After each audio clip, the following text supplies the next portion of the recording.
it's Waypoint Connect focusing on something that is super important for not just for us as people, but for us as a country in the whole. And that's why it's my privilege to welcome Michael Louis to the conversation. Michael, welcome. Thank you, Dirk, and thank you for having me today. Michael, do you want to just take a moment and maybe just introduce yourself? Not everybody knows you that well. Yeah, well, I mean, the big thing is that I've been involved in the political landscape for about 28 years. Started in 1994 when I was involved with the African Christian Democratic Party, and then went to the provincial legislature in the Western Cape and fulfilled the chairmanship position and an MEC position in the Western Cape, and chairman of a number of standing committees. But I've always had this pursuit of being a nation builder, I would say, and also to see reform. And the bottom line is that, you know, once you've been in the belly of the beast, you can see what the goods and the bads are about a certain system. So I would say that I've become a systems specialist and a constitutional promoter, because at the end of the day, South Africa is a constitutional state. And if we are wanting to see a constitutional state survive, there needs to be justice, and we have to adhere to the law of what is right. And so I'm wanting to say that my pursuit in this cause of electoral reform has got nothing really to do about independent standing. It's more got to do with seeing a total electoral reform, like what is started in 2002 with the Van Zyl-Slabbert report, the Pregs report in 2004, and then the high-level report of President Mescht that says there has to be reform in this country. And so I've really, with other legal advisors, then challenged the Electoral Act in the Constitutional Court, and with a wonderful group of individuals in the New Nation movement that were the applicants in the case to the Constitutional Court. And then judgment was given on the 11th of June. And so as a result, I'm wanting to see that it's not how you start a process, it's how you finish the process. And now it goes to Parliament regarding to put the bill in place to let independence stand. And that's where we are at the moment. And I really believe, like you said, Dirk, it's a kairos moment in our nation. It's unfortunately going to be a very tense time, because I believe that justice will not be done unless the voice of the people have been heard. And that's why I really welcome your interview, and thank you for having me today. Yeah, great. Thanks, Michael. In terms of my view on this, I think as a country, our democracy has matured. We got a free society after 94, but I think in terms of a democracy, we haven't matured up until now. If I just look at the local election that took place end of last year, it was very much driven by fear. Not a lot of parties were out there talking about hope and building a future.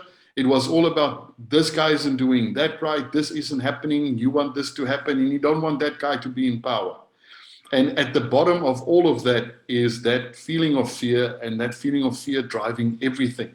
But I think as a country, we're in a space now, in a political landscape, where we're moving past that, where we are starting to get ready to work together and come together. And that's why I think with what you are driving within this process, obviously for me, it's from the perspective of the independence, but you taking that a whole step further, and like you said, a total electoral reform.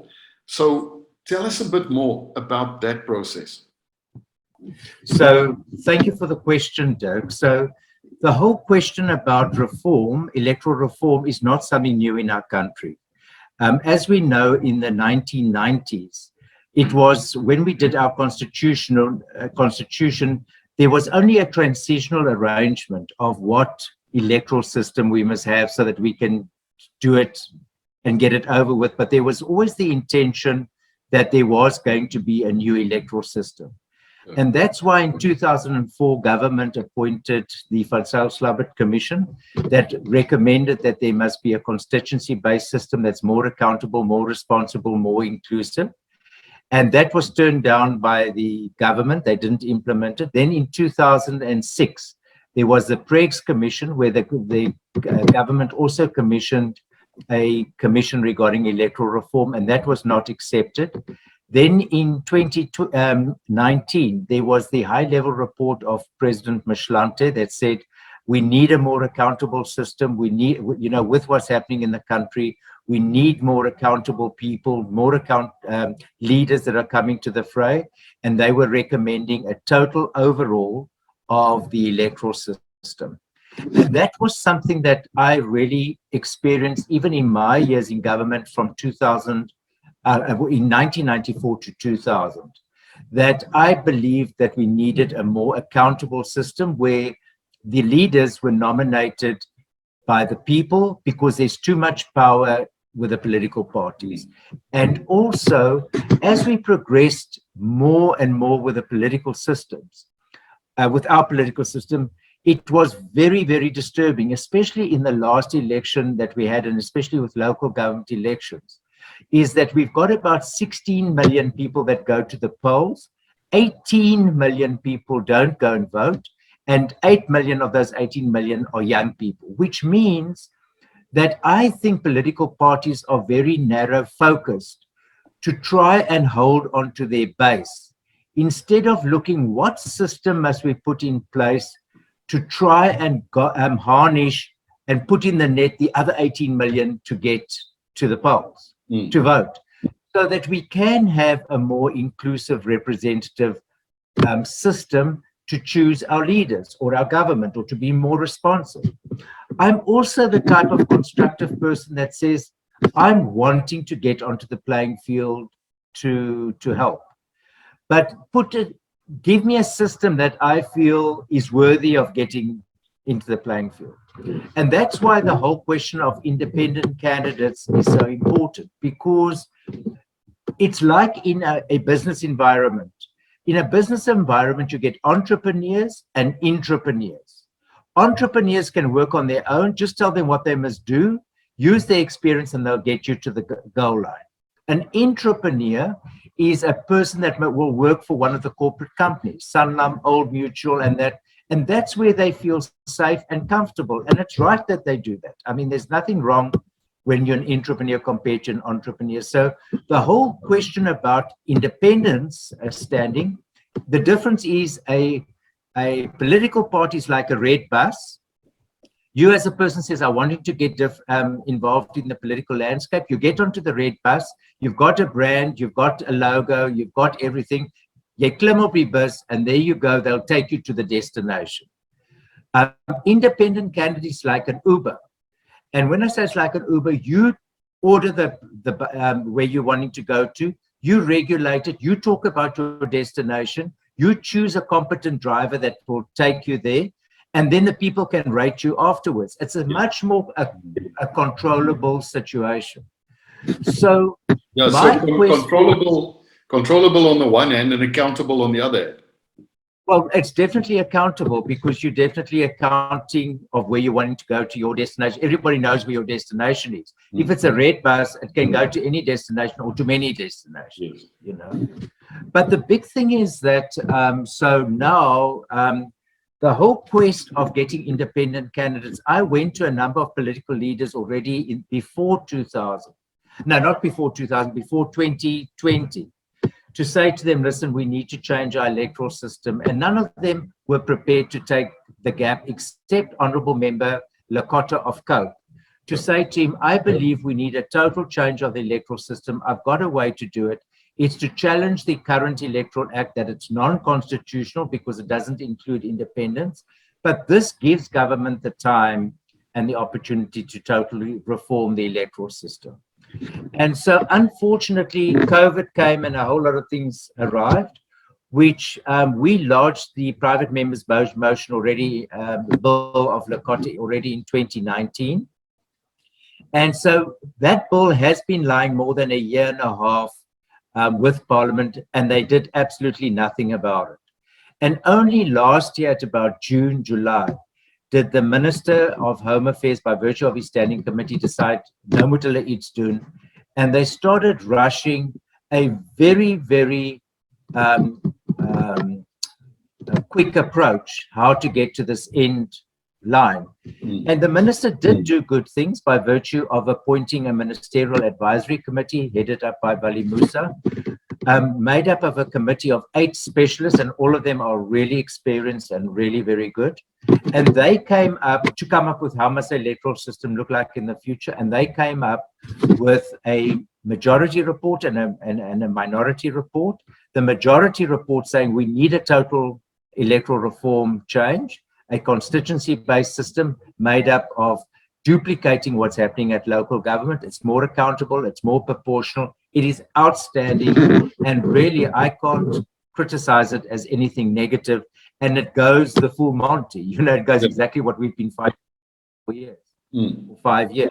However, the minority report says we must just do a very minimalistic grammatical change, political party stroke independent candidates, and as a result, and presented it to Cabinet. And then in December, Cabinet approved the minimalistic option to say that they're not going for total electoral reform, they're going only for the minimalistic option. Now, the reason why this interview is so important, because unfortunately, the only way when government listens is by virtue of the voice of the people, only the people can talk. And if the people and the voters believe that they believe that our electoral system is inclusive, it represents young people, it represents all the leaders in the communities, then that's what they believe in. But I believe we need total reform, a constituency-based system where we can get new leaders onto the playing field, we can get new blood onto the playing field, and not only the current political parties. And I'm not a person against a political party. I believe they play a very important part in the political system. But I do believe that we need to look how we're going to get 18 million people to vote, voters to vote, or citizens or activists to vote. And that's by virtue of new leadership and new systems in place. And so just to let me land my plane on where we are at the process at the moment, the 2 bills, the current People's Bill, which is the Lakota Bill, which is the Constituency Bill, and the Government Bill is both at the Standing Committee at the moment for the Standing Committee to vote on desirability. And we are really hoping that the public's voices will be heard to make their comments on the government bill, which must be in by the 21st of February to the Standing Committee, that they are not satisfied just with a generic change of the political system, of the electoral system, and that they will only support total electoral reform. And hopefully you could help mobilize, Dirk, the citizens to, before the 21st of February, to be able to send their requisitions to Parliament to say we want total electoral reform.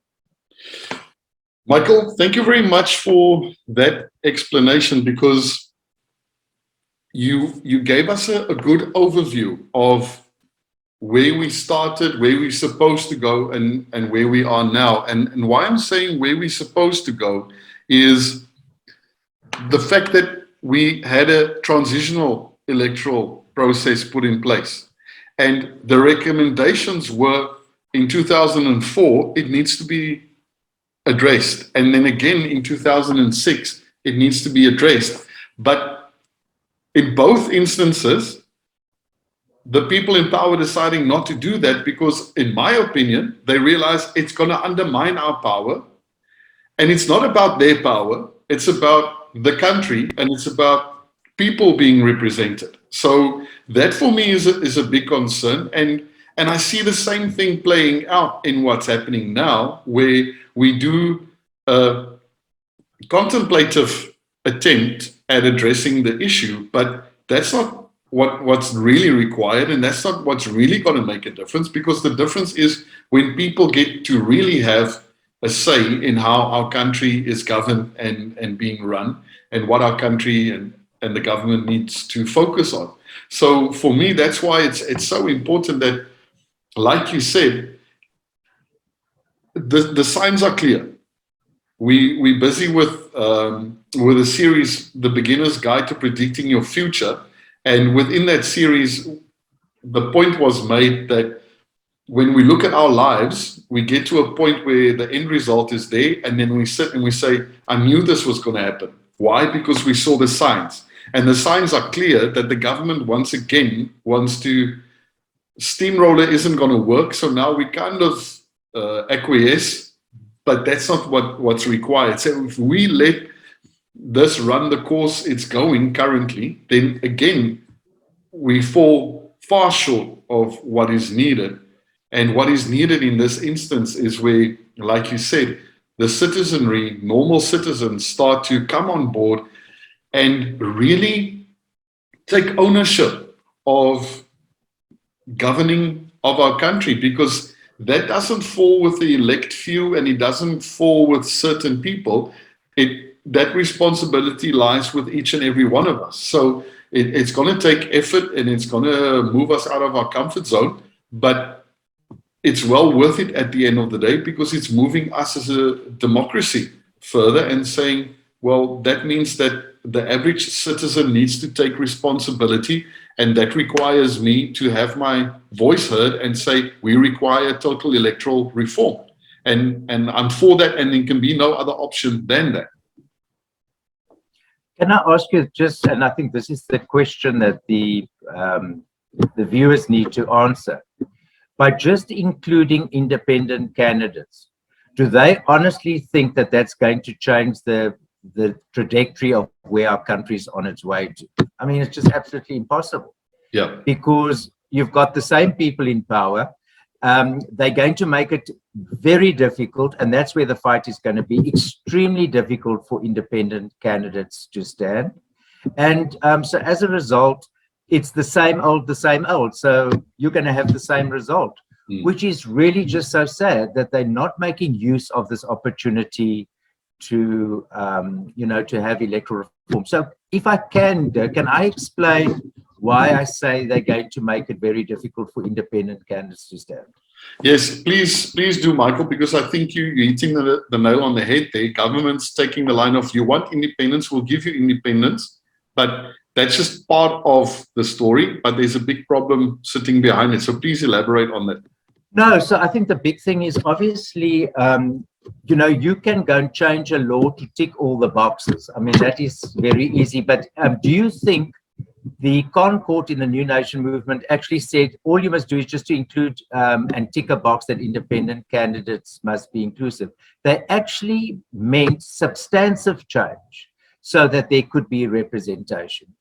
So what has happened is, in the new government legislation that's going to go through, or that they're going to push, it's got the following effect, and let me explain it to the viewers. So if there's 20 million people that go to the polls and vote, there's 400 seats in parliament. So if you take the 20 million and you divide it by the 400 seats, then you get 50,000 seats. So it means 50,000 votes. 50,000 votes will equate to one member of parliament going into parliament. Yes. All right. So now there's two problems with it. The first problem is, wonderful Thuli Madonsela decides to stand as an independent candidate. She gets 100,000 votes. Yeah. All right. So what happens is she qualifies for 50,000. So good luck, Dirk Thuli. She's going to parliament. The problem is that the 50,000 excess votes all get wasted. They get thrown away. And those people said, we want somebody like Thuli.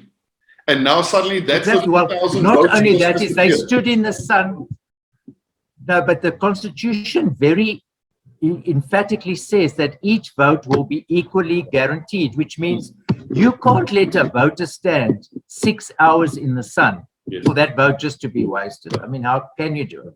They went and stood there because they want that vote to mean something, So that's the first problem. The second problem's even worse. So now Michael Louis stands as an independent candidate. I get 42,000 votes. Yeah. So bad luck, Michael, you don't make it. You're getting 42,000 votes. But what the bill says is that all independent candidates are excluded from proportional representation.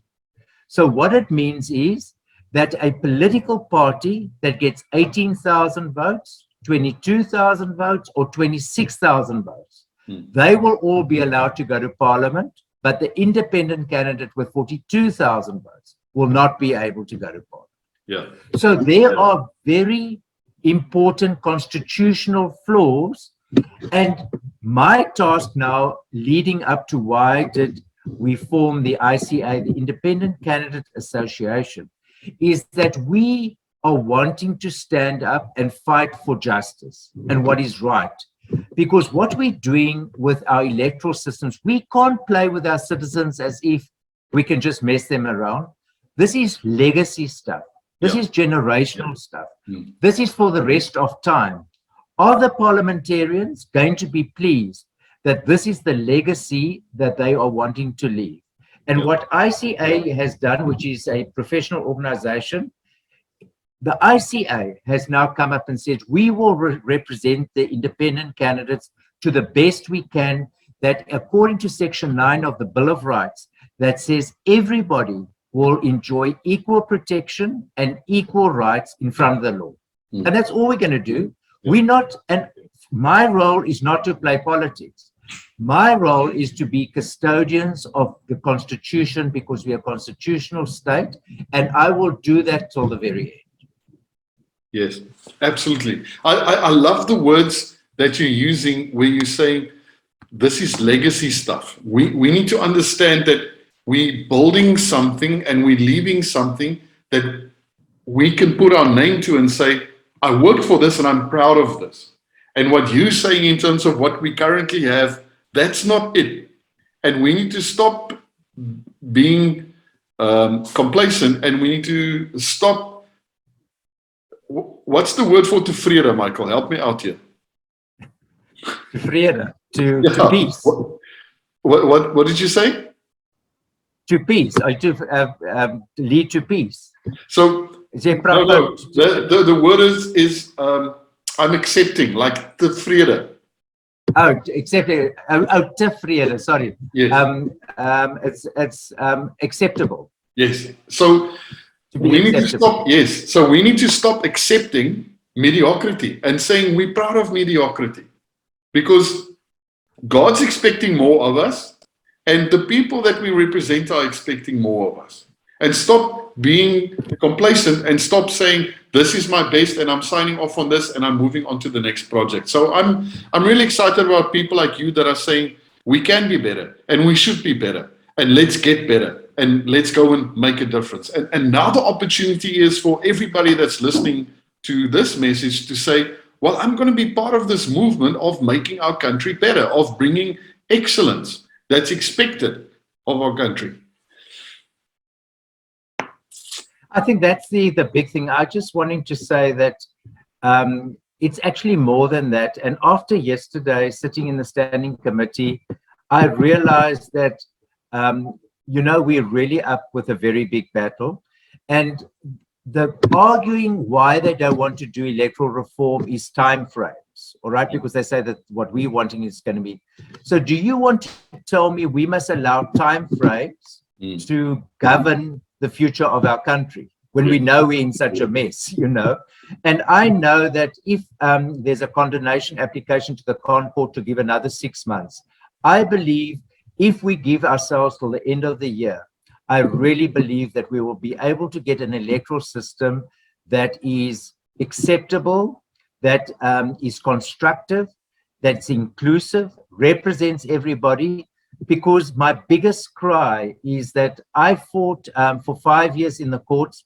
There's no ways that I think that where this is going at the moment, that we must end up in litigation and put our whole country at risk because of compromise and not doing what is right, you know. And so I'm pleading not only with the citizens, but with the government to say, please, let's just sit around the table to see how we can be inclusive, to incorporate as many constituencies as possible, to include as many individuals as possible, to try and get as many votes as possible to the poll so that we can have a inclusive, representative, and just electoral system that will represent all the people. Yeah. Michael, I'm going to bring us in to close, but what I need from you is, what's the next step for the person that's listening to this?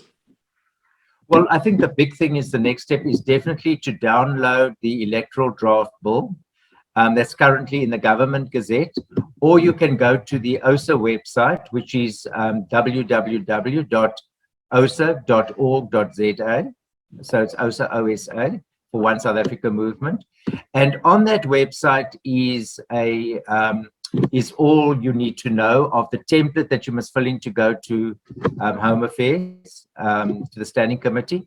But the second thing is that today we've issued a petition that everybody needs to sign, and that petition goes about wasted votes, and that we do believe that independent candidates aren't going to be fairly treated. And let's try and get 100,000, 200, 300,000 votes on it, and mobilize that they can send it each to 100 people, and those 100 to 100 So I think those are the next steps, and then just to pray for the leaders that are busy fighting this very lonely battle. You know, it's very difficult because you're alone. Let me just put it that way. And you need a team of people that believe in the cause. And the more you see people standing up, the more you get confidence to say, but I'm not alone on this battlefield. I'm representing hundreds of thousands of people. Yes. Awesome. Michael, we're going to put that website up on the screen for people to go to. And where do we find the petition? Through the OSA website as well? Through the OSA website, yeah. Okay, perfect. Michael, thank you very much from our side. Thank you very much for the work that you're doing. And know that we're there behind you all the way, supporting you and praying for you in this great endeavor. Thank you, Dirk, and thank you to the viewers, and thank you for always being a great support in everything you do, Dirk. Really value it. Big pleasure. God bless. Thank you very much. I hope you enjoyed our session with Michael. What a great privilege to be able to talking to somebody that's right there at the forefront of driving this and leading this. So you've heard from Michael. Go to OSA's website, get the information that you need to be able to have a robust conversation with somebody about it. We encourage people to disagree respectfully, but we need the information to be able to engage people. But then once you've got that information, reply to the necessary, the Department of Home Affairs. Is it Home Affairs? Michael, help me out there. Yeah, the Ministry of Home Affairs. Ministry of Home Affairs, right? So don't go to the Department of Home Affairs, because you'll be stuck there for 3 days and nothing will happen. Well, they can go to the Standing Committee of Home Affairs as well. So, so reply to the Ministry of Home Affairs, and then join that petition and share that petition, and just get people excited about the new chapter that our democracy is moving in. And remember, have a great week.